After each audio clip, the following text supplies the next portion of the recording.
La matinale de Radio Classique avec David Abiker. Et Christian Macarion à 7h43 pour l'Écho du Monde. Christian, bonjour. Bonjour David. En déclarant illicites les droits de douane décrétés par Donald Trump, la Cour suprême vient d'infliger un très sérieux revers au président américain, lequel a répliqué dès samedi en annonçant qu'il allait instaurer des droits de douane mondiaux de 10 à 15%. Comment décrypter cet engrenage qui affecte le monde entier ? Eh bien, il s'agit tout simplement d'une triple défaite pour Donald Trump. Premièrement, c'est une défaite politique qui pourrait marquer même un tournant. 6 juges sur 9, dont 3 juges conservateurs et 3 libéraux, ont estimé, contre 3 avis contraires seulement, que Donald Trump avait outrepassé ses pouvoirs en matière de droits de douane.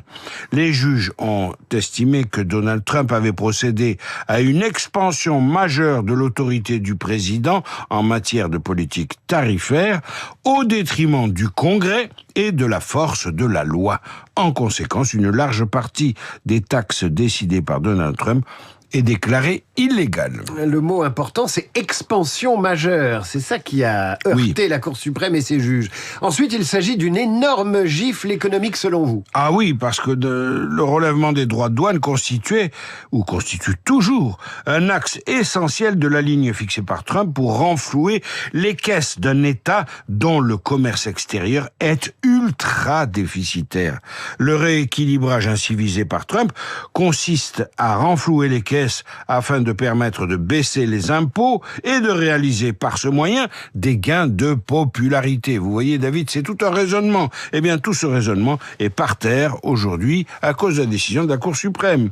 Mais il existe aussi un troisième effet qui s'exerce cette fois dans le champ international. On revoit la scène, c'était l'an dernier, le 2 avril 2025, devant la roseraie de la Maison-Blanche. Trump faisait alors défiler une liste de pays d'une rare incohérence. Il imposait par exemple 40% de droits de douane au Vietnam, qui se sont terminés d'ailleurs par un 20% final, et par exemple, très choquant, 0% à la Russie. Eh bien, le camouflet subi par Trump a lieu à la face du monde entier et modifie toute sa géopolitique tarifaire. Alors justement, quel est l'impact international de ce coup de sang de Donald Trump ? Trump paraît d'abord personnellement très blessé. La preuve, c'est qu'il a osé déclarer « Je pense que cette cour a été influencée par des intérêts étrangers ». Mais dites-moi, David, c'est une accusation de trahison, ou je n'y entends plus rien, de trahison à l'égard de la plus haute instance américaine. Et puis Trump décrète, rageur dès le lendemain, une hausse mondiale des droits de douane qui passe de 10% à 15%, avec effet immédiat dès mardi 24 février, c'est-à-dire demain.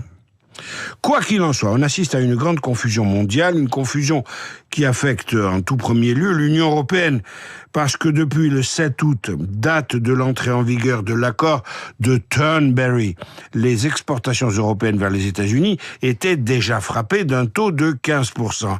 Alors, questions qui surgissent. Est-ce que cet accord tient toujours ? Est-ce qu'il tient dans les mêmes termes ? Pour les entreprises européennes exportatrices vers les États-Unis, s'ouvre une période de lourde incertitude. Si les taxes déjà perçues sont invalidées, les modalités pratiques de leur suspension et leur éventuel remplacement restent à préciser. L'autre grand sujet, c'est l'Asie, où plusieurs pays avaient été frappés de droits de douane de plus de 15%. Ces pays pourraient éventuellement trouver un avantage dans la nouvelle situation créée par la Cour suprême. Peut-être, mais pas sûr. Plus personne n'y comprend plus rien, ce qui est la marque même, la marque de fabrique du Trumpisme.